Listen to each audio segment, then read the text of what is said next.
This video, we will see how we can restrict a document for view only. Go to File, Info, Protect Document, Restrict Editing.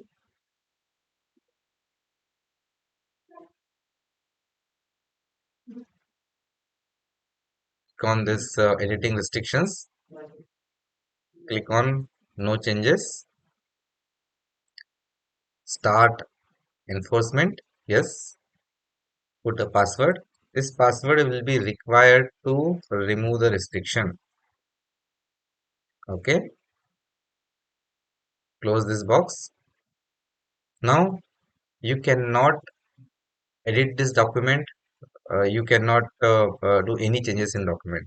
So this feature is required when you want to send a document to multiple people and want them to view only without any editing access. Okay. Now how to remove this restriction? Go to search box, search restrict editing.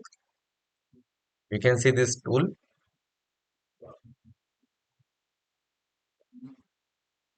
Click there. Okay. Then this box will appear. Click on stop protection. Put your password. Click OK. Untick this editing restrictions. Close the box. Now this document is editable. So that's it.